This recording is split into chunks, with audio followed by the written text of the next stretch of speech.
আশহাদু আল্লা ইলাহা ইল্লাল্লাহ ওয়া আন্না মুহাম্মাদান আবদুহু ওয়া রাসূলুহু। এই সাক্ষ্যটা তার প্রথমে অন্তরে বিশ্বাস করে নিতে হবে, এরপরে তাকে মুখে স্বীকৃতি দিতে হবে, এরপরের কাজ হলো এই লা ইলাহা ইল্লাল্লাহ তার বাস্তব জীবনে প্রয়োগ করতে হবে। যদি এই তিনটা সে করতে পারে তাহলে তার জন্য যথেষ্ট হয়ে যাবে ইনশাআল্লাহ। সুবহানাল্লাহ।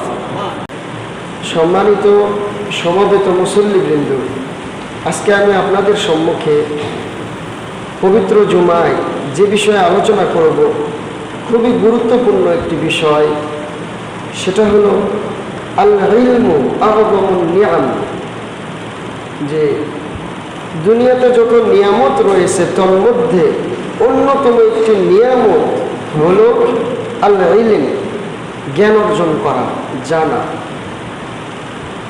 আশ-শারাফু ফি হুসুলিহি, এবং যদি কেউ জ্ঞানার্জনের চেষ্টা করে তাহলে সে মর্যাদাবান হবে ইনশাআল্লাহ। ওয়ান নাজাতু ফিল আমালি বিহি, আর এই জ্ঞান অনুযায়ী যদি কেউ আমল করে তাহলেই তার জন্য মুক্তি ইনশাআল্লাহ। সম্মানিত উপস্থিতি, এ বিষয়ে পবিত্র কোরআন এবং সুন্নাহ থেকে আলোচনা করার চেষ্টা করব। ওমা তাওফীকি ইল্লা বিল্লাহ। সম্মানিত উপস্থিতি, ইলম শব্দের বাংলা অর্থ হলো জ্ঞান। আপনারা জানেন সর্বপ্রথম আল্লাহ নবী মুহাম্মদ ইবনে আব্দুল্লাহ সাল্লাল্লাহু আলাইহি ওয়াসাল্লামের কাছে ওহীর যে বাক্য, ওহীর যে বার্তা এসেছিল সেটা ছিল সূরা আলাকের প্রথম 5 আয়াত। আল্লাহ তাআলা তাকে প্রথমেই যে আদেশটি করেছিলেন সেটা ছিল ইকরা বিসমি রাব্বিকাল্লাযী খালাক, পড়ো তোমার প্রভুর নামে যিনি তোমাকে সৃষ্টি করেছেন। প্রথম তার প্রতি যে আদেশ ছিল সেটাই ছিল ইকরা, তুমি পড়ো, তুমি পড়ো। এই জন্যই সূরাতুল আসর সম্পর্কে ইমাম শাফিঈ রাহিমাহুল্লাহ তিনি বলেছেন যে লাউমা আনজালাল্লাহু হুজ্জাতান আলা খালকিহি ইল্লা হাযিহি সূরাতা লাকাফাতহুম, যে আল্লাহ রাব্বুল আলামিন যদি শুধুমাত্র সূরাতুল আসরটাই নাজিল করতেন, এছাড়া আর একটি আয়াত অবতীর্ণ না করতেন, লাকাফাতহুম, এটা মানব জাতির জন্য যথেষ্ট হয়ে যেত। সুবহানাল্লাহ। কি আছে এই সূরাতুল আসরের ভেতরে, কি আছে? সম্মানিত উপস্থিতি, যেটা আপনার আমার এমনকি সমগ্র মানব জাতির জন্য যথেষ্ট হয়ে যেত। আসুন আমরা জেনে নেই। আল্লাহ তাআলা বলেছেন ওয়াল আসর, সময়ের শপথ, যুগের শপথ, ইন্নাল ইনসানা লাফি খুসর। আল্লাহ তাআলা শপথ করে তিনি বলেছেন যত মানুষ দুনিয়াতে রয়েছে সবাই ক্ষতিগ্রস্ত, সবাই ক্ষতির মধ্যে আছে। তারপরে আল্লাহ তাআলা কি বলেছেন? ইল্লাল্লাযীনা আমানু, একমাত্র তারা ছাড়া যারা ঈমান আনয়ন করেছে, ওয়া আমিলুস সালিহাত, এবং সৎকর্ম সম্পাদন করেছে, ওয়া তাওয়াসাউ বিল হাক্কি, এবং মানুষকে সত্যের প্রতি আহ্বান করেছে, সত্যের দিকে মানুষকে ডেকেছে, ওয়া তাওয়াসাউ বিস সাবরি, এবং এই কাজ করতে গিয়ে তারা বিপদে মুসিবতে ধৈর্য ধারণ করেছে। কয়টি কাজ? প্রথম, তারা ঈমান আনয়ন করেছে। দ্বিতীয়, তারা আমলে সলেহ করেছে। তৃতীয়, তারা মানুষকে এই আমলে সলেহ দিকে, হকের দিকে ডেকেছে। চতুর্থ, ওয়া তাওয়াসাউ বিস সাবর, তাদের এই কাজগুলো করতে গিয়ে যে কষ্ট এসেছে সেখানে তারা ধৈর্য ধারণ করেছে। সম্মানিত উপস্থিতি, প্রথম যে কাজটা সেটা হলো ঈমান। ঈমান এমন একটি বিষয় যে ঈমান এমনি এমনি হয় না। ঈমান শব্দের অর্থ হলো বিশ্বাস। হাদিসে জিবরিলে আমরা জেনেছি আল্লাহ নবী সাল্লাল্লাহু আলাইহি ওয়াসাল্লাম বলেছেন আল ঈমানু আন তুমিনা বিল্লাহি ওয়া মালাইকাতিহি ওয়া কুতুবিহি ওয়া রুসুলিহি ওয়াল ইয়াউমিল আখির ওয়াল কদরি খায়রিহি ওয়া শাররিহি। সম্মানিত উপস্থিতি, আমরা এটা জেনেছি যে এই সকল বিষয়কে জানার নাম হলো ঈমান। কিন্তু ঈমান যদি আপনি আনতে চান প্রথমে আপনাকে জানতে হবে, শিখতে হবে, জানতে হবে। কেন? সূরা মুহাম্মাদে আল্লাহ রাব্বুল আলামিন বলেছেন ফাআলাম আন্নাহু লা ইলাহা ইল্লাল্লাহ। ফাআলাম, তুমি শিখো, তুমি জানো, তুমি বোঝো, তুমি জ্ঞান অর্জন করো। কি জ্ঞান অর্জন করবে? লা ইলাহা ইল্লাল্লাহ, একজন বিধর্মী যদি মুসলিম হতে চায় তাহলে তাকে সাক্ষ্য দিতে হবে। কি সাক্ষ্য? আশহাদু আল্লা ইলাহা ইল্লাল্লাহ ওয়া আন্না মুহাম্মাদান আবদুহু ওয়া রাসূলুহু। এই সাক্ষ্যটা তার প্রথমে অন্তরে বিশ্বাস করে নিতে হবে, এরপরে তাকে মুখে স্বীকৃতি দিতে হবে। এরপরের কাজ হলো এই লা ইলাহা ইল্লাল্লাহ তার বাস্তব জীবনে প্রয়োগ করতে হবে। যদি এই তিনটা সে করতে পারে তাহলে তার জন্য যথেষ্ট হয়ে যাবে ইনশাআল্লাহ। সুবহানাল্লাহ। সম্মানিত উপস্থিতি, আপনি আমি ইমানদার যদি হতে চাই তাহলে আমাদেরকে শিখতে হবে, জানতে হবে। এই জন্যই তো নবী সাল্লাল্লাহু আলাইহি সাল্লামকে সর্বপ্রথম আল্লাহ তাআলা যে আদেশটি করেছিলেন সেটাই ছিল ইকরা, তুমি পড়ো। এরপরে আল্লাহ তাআলা বলেছেন ফাআলাম, তুমি জানো, তুমি শিখো। কি শিখবে? লা ইলাহা ইল্লাল্লাহ, লা ইলাহা ইল্লাল্লাহ। তুমি এটা শিখো, এটা বোঝো, এখানে শেখার কিছু আছে। সেই যুগের মুশরিকরা, সেই যুগের পৌত্তলিকরা তাদেরকে জবাই দিয়ে দিলেও তারা কখনো মুখে লা ইলাহা ইল্লাল্লাহ বলতো না, কারণ তারা আমাদের যুগের মুসলমানের মতো মুনাফিক ছিল না। আমাদের যুগের মুসলিমরা দেখুন, এরা সবচাইতে বড় মুনাফিক। কিভাবে? তারা সকলে বলে আমরা মুসলিম, আমরা ঈমান এনেছি, আমরা মুমিন, কিন্তু তাদের বাস্তবিক জীবনে এর কোনো প্রয়োগ নেই। শুধু যখন মসজিদে আসে, দোয়া পড়ে মসজিদে ঢোকে, 2 রাকাত সালাত আদায় করতেছে, এতটুকু তো ইসলাম, বাদ বাকি জীবন আপনার কোথায় পড়ে থাকলো? সম্মানিত উপস্থিতি, সেই যুগের পৌত্তলিক যারা ছিল, আবু সুফিয়ান রাদিয়াল্লাহু আনহু ইসলাম গ্রহণ করার পূর্বে তিনি মিথ্যা বলতে পারেননি। তাকে যখন একজন বাদশা জিজ্ঞাসা করেছিল মুহাম্মদ সাল্লাল্লাহু আলাইহি ওয়াসাল্লাম সম্পর্কে, তিনি তখন ইসলাম গ্রহণ করেননি, তথাপি তিনি মিথ্যা বলেননি। কারণ মিথ্যা বলাটাকে তারা অপছন্দ করতেন, তারা মুনাফিকিটাকে অপছন্দ করতেন। সকলেই মুনাফিক ছিলেন না তারা। সম্মানিত উপস্থিতি, কিন্তু আমরা বলি যে আমরা মুমিন, কিন্তু আসলে আমাদের কাজে কর্মে মুমিন হতে গেলে 3টা বিষয়। 1 নম্বর, অন্তরে আপনাকে মানতে হবে, মেনে নিতে হবে, মুখে স্বীকৃতি দিতে হবে। এরপর হলো সেটাকে আপনার কাজে বাস্তবায়ন করতে হবে। এই জন্য আল্লাহ রাব্বুল আলামিন বলেছেন ওয়ালা তাকফু মা লাইসা লাকা বিহি ইলম, যে বিষয়ে তোমার জ্ঞান নাই সে বিষয়ে তুমি কথা বলো না। ইন্নাস সামআ ওয়াল বাসারা ওয়াল ফুআদা, নিশ্চয় তোমার শ্রবণ শক্তি, তোমার দৃষ্টি শক্তি, এমনকি তুমি যে হৃদয় দিয়ে কল্পনা করো, এটারও আল্লাহর কাছে হিসাব দিতে হবে। সম্মানিত উপস্থিতি, আপনি একটা বিষয় ভাববেন, এই ভাবার জন্য আল্লাহর কাছে জবাবদিহিতা করতে হবে। এজন্য আল্লাহ তাআলা বলেছেন ওয়ালা তাকফু মা লাইসা লাকা বিহি ইলম। এই ইলম এমন একটা বিষয় যার সঙ্গে মুসলমানের ইতিহাস সম্পৃক্ত। আমাদের নবী মুহাম্মদ সাল্লাল্লাহু আলাইহি ওয়াসাল্লাম তার নবুয়তের জীবনের প্রথম শব্দ ছিল ইকরা, তুমি পড়ো। ইব্রাহিম আলাইহিস সালাম সূরা মারইয়ামে আল্লাহ রাব্বুল আলামিন উল্লেখ করেছেন, ইব্রাহিম আলাইহিস সালাম যখন পিতাকে বলেছিল ইয়া আবাতি লিমা তা'বুদু মা লা ইয়াসমাউ ওয়া লা ইউবসিরু ওয়া লা ইগনি আনকা শাইআ, হে আমার পিতা, তুমি কেন তাদের উপাসনা করো যারা শুনতে পায় না, যারা দেখতে পায় না, ওয়া লা ইগনি আনকা শাইআ, যারা নিজেদেরকে বাঁচাতে পারে না, নিজেদের উপকার করতে পারে না, তোমার উপকার করতে পারে না। ইব্রাহিম আলাইহিস সালাম তার পিতাকে একটি কথা বলেছিল, বাক্য বলেছিল, ইন্নী কদ জাআনি মিনাল ইলমি, আল্লাহর কাছ থেকে আমার কাছে ইলম এসেছে, ওহী এসেছে। আপনি যদি এটার অনুসরণ করেন তাহলে আমি আপনাকে সঠিক রাস্তা দেখিয়ে দিব। সুবহানাল্লাহ। ইব্রাহিম আলাইহিস সালাম কি বলেছিলেন? যে আমার কাছে ইলম এসেছে, আল্লাহর পক্ষ থেকে ওহী এসেছে। এই ওহীর ইলমটা যদি আপনি মেনে নেন তাহলে আপনার জীবন চলার পথটা সহজ হয়ে যাবে। অন্যথায় আমি ভয় করি যে শয়তান আপনাকে আষ্টেপৃষ্ঠে আপনার সঙ্গে জড়িয়ে পড়বে এবং আল্লাহর শাস্তি আপনাকে পাকড়াও করবে। সম্মানিত উপস্থিতি, আমাদের নবী মুহাম্মদ সাল্লাল্লাহু আলাইহি ওয়াসাল্লাম তিনি যখন সকালে ফজরের সালাত আদায় করতেন, হাদিসটি উম্মে সালামা রাদিয়াল্লাহু তাআলা আনহা উম্মাহাতুল মুমিনিনদের একজন, আল্লাহর নবী সাল্লাল্লাহু আলাইহি ওয়াসাল্লামের সহধর্মিণী স্ত্রী, তিনি বর্ণনা করেছেন আন্নান নবী সাল্লাল্লাহু আলাইহি ওয়াসাল্লাম, নিশ্চয় আল্লাহর নবী সাল্লাল্লাহু আলাইহি ওয়াসাল্লাম কানা ইয়াকুলু, তিনি বলতেন ইদা সাল্লাস সুবহা, যখন তিনি ফজরের সালাত আদায় করতেন, হিনা ইউসাল্লিমু, যখন সালাম ফিরতেন, সালাম ফেরার পরে একটি দোয়া বলতেন। কি দোয়া? আল্লাহুম্মা ইন্নী আসআলুকা ইলমান নাফিআ ওয়া রিজকান তাইয়্যিবা ওয়া আমালান মুতাকাব্বালা, এই একটি দোয়া তিনি পড়তেন। আসলে আমি যে বিষয়টি ধরেছি অনেক লম্বা একটি বিষয়, তো আমি এই হাদিসটার প্রথমে ব্যাখ্যা করব ইনশাআল্লাহ, এরপরে সময় সাপেক্ষে যতদূর যাওয়া যায় এতদূর যাব ইনশাআল্লাহ। আল্লাহর কাছে তৌফিক কামনা করছি। ওমা তাওফীকি ইল্লা বিল্লাহ। সম্মানিত উপস্থিতি, আল্লাহ নবী সাল্লাল্লাহু আলাইহি সাল্লাম আল্লাহর কাছে ফজরের সালাত আদায় করার পরে একটি দোয়া বলতেন, যে দোয়ার তিনটি অংশ।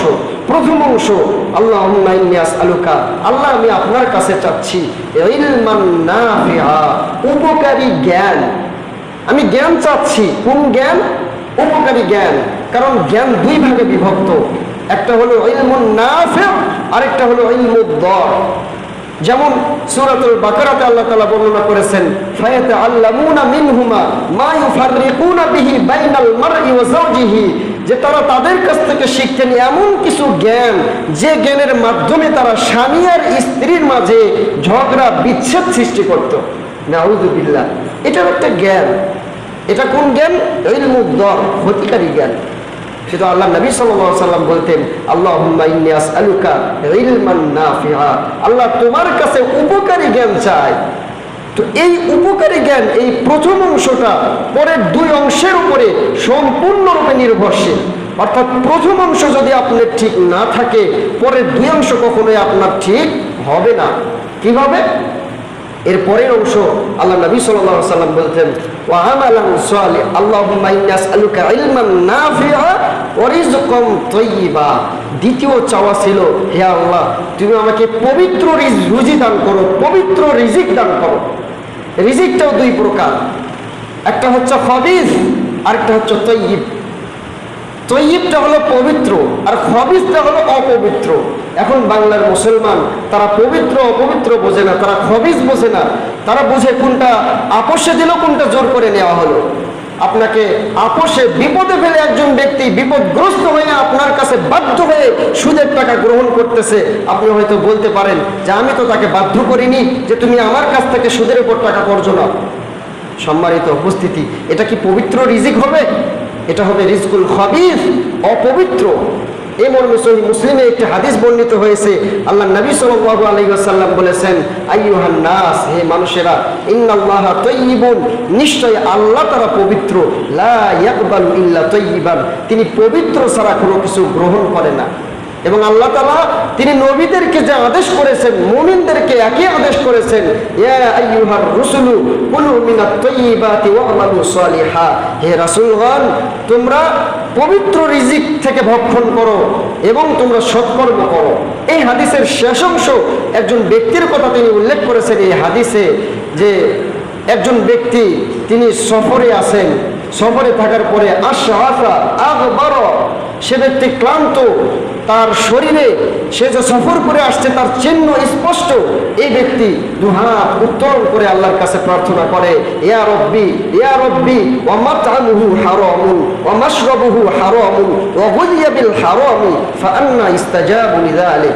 এই হাদিসে বলা হয়েছে সেই ব্যক্তি সফরে আল্লাহর কাছে দুই হাত তুলে দোয়া করতেছে, কিন্তু আল্লাহর নবী সাল্লাল্লাহু আলাইহি ওয়াসাল্লাম বলেছেন, ওয়া মাশরাবুহু হারামুন, সে যে পানীয় পান করে সেটা হারাম, সেটা অপবিত্র।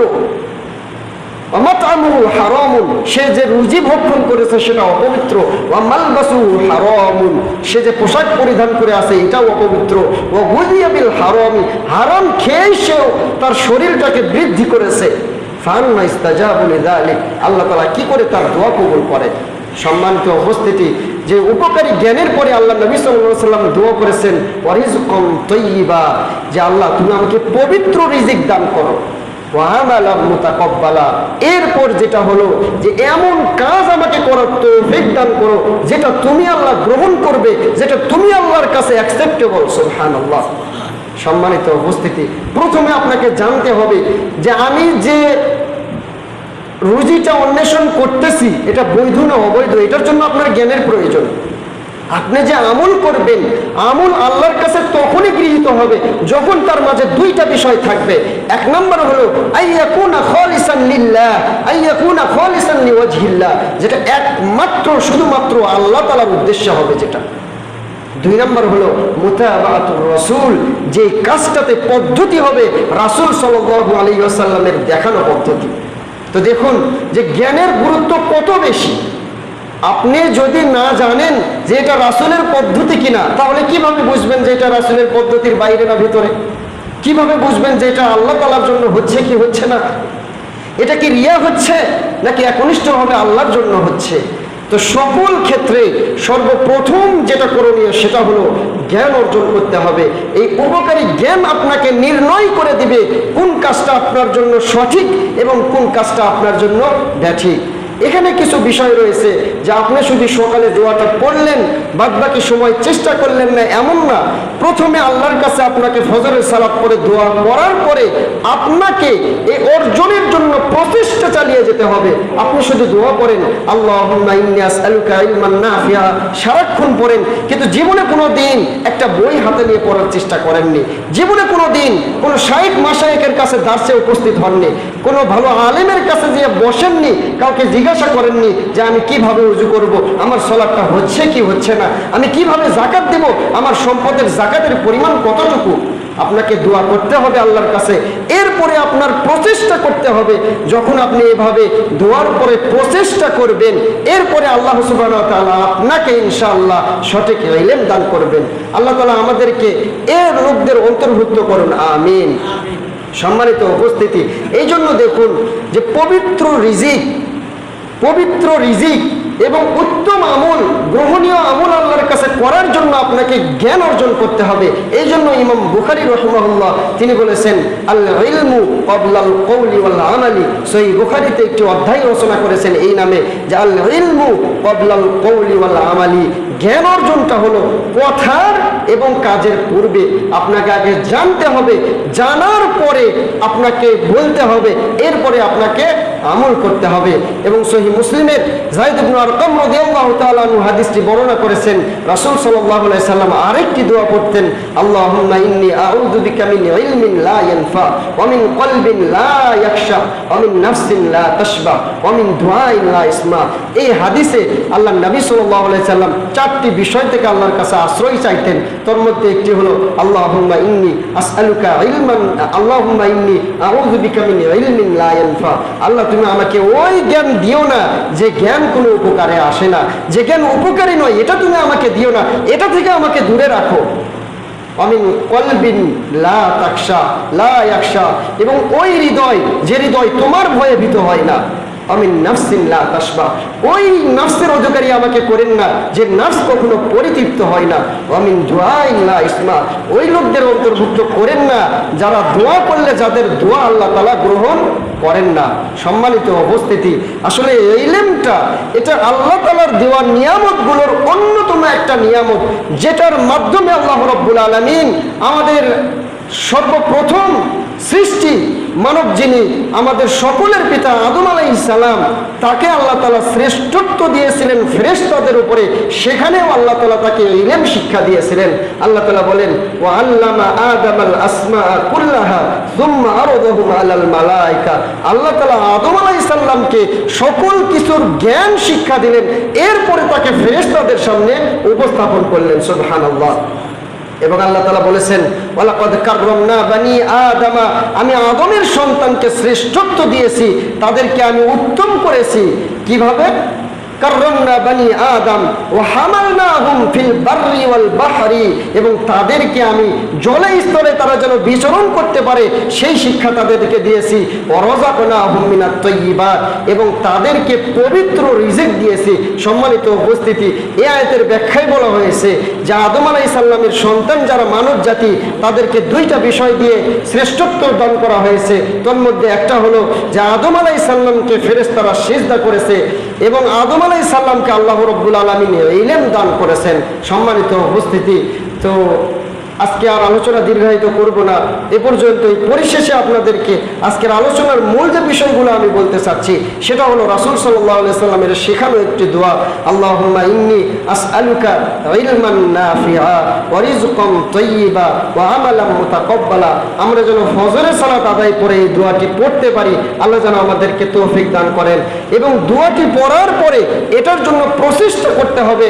আপনি কোনো দিন চেষ্টা করলেন না, আপনি রুজির জন্য কোথাও গেলেন না, রিজিক অন্বেষণের জন্য ঘরের ভিতর আপনি বালিশে মাথা রেখে ঘুমিয়ে পড়লেন আর দোয়া করলেন আল্লাহ আপনাকে রিজিক দেবে, এমন নয়। আল্লাহ রাব্বুল আলামিন বলেছেন, যখন সালাত সম্পাদিত হয়ে যায় ফাসাউ ইলা যিকরিল্লাহ, তখন তোমরা আল্লাহর জমিনে ছড়িয়ে ছিটিয়ে পড়ো, আল্লাহর দেওয়া রুজি, পবিত্র রুজি তোমরা অন্বেষণ করো। সম্মানিত উপস্থিতি, এজন্য প্রচেষ্টা করতে হবে। এবং এরপরে যেটা আমালাম মুতাকাব্বালা, এবং এমন আমল করতে হবে, সেই আমলটা করার জন্য আমাদের ইলম দরকার, যে আমার এই ইবাদতটা যেন একমাত্র আল্লাহ তাআলার জন্য হয় এবং পদ্ধতিটা যেন রাসূল সাল্লাল্লাহু আলাইহি ওয়াসাল্লামের পদ্ধতি হয়। আল্লাহর কাছে দোয়া করি আল্লাহ রাব্বুল আলামিন যেন আমাদেরকে এই হাদিস অনুযায়ী আমল করার তৌফিক দান করেন। আমিন।